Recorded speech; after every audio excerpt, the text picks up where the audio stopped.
Magandang araw mga idol. Dahil nga matagal tayong wala at lumuwas tayo ng Baguio, napag-isipan ko na magpagawa ng fish trap dahil nga may napanood tayo sa video si ka-office Kami pa, natin na wala kami tinorte. maganda daw pamain Kaming pakat. yung live na Wala na nga ta. tilapia or yung mga gumagalaw like streams ganon.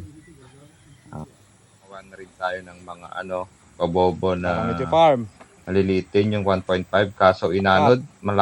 Malakas talaga yung tubig dito sa amin ngayon. Malaki yung ilog namin. Ngayon nandito kami sa farm. Dito lang sa baba ng farm namin yan. Titignan namin kung may isda dito. Sa ngayon nandito kami sa baba lang ng farm namin.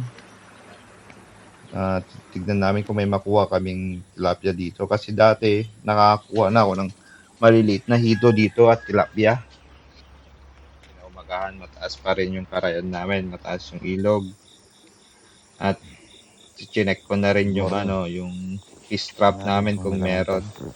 Nilagyan lang namin yan ng meron kasi kaming sirang pansit kabagan saka konting feeds. Meron. At yun na nga. Zero. Wala rin tayong nakuha, idol. Wala tayong. Ganun talaga ang pamumuhay ng ng pangingisda. Ayan na. Sinakita ko rin ulit kasi para alam nyo na mataas talaga yung ilog namin ngayon. Ulan kasi. Tayo. Ayan. Ilang araw At na sana namin. idol kung meron kayong Pang halos suggestion 9 days na na. pamain bukod sa isaw ng manok Kaso at ngayon mataas abalang. talagang tubig na wala na yung Hirap mga din kumuha ng tilapia pero kawil. trinatry namin kumuha. Kahapon. Yun lang mga idol. May mga kawil na lang na nilagay kami 3 at 4. So mataas pa rin eh.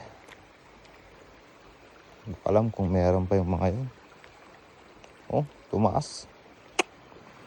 Ay, ang laki.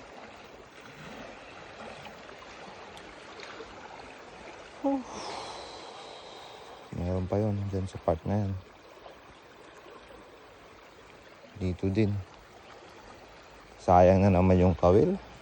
Pero tignan natin kung makakababa tayo.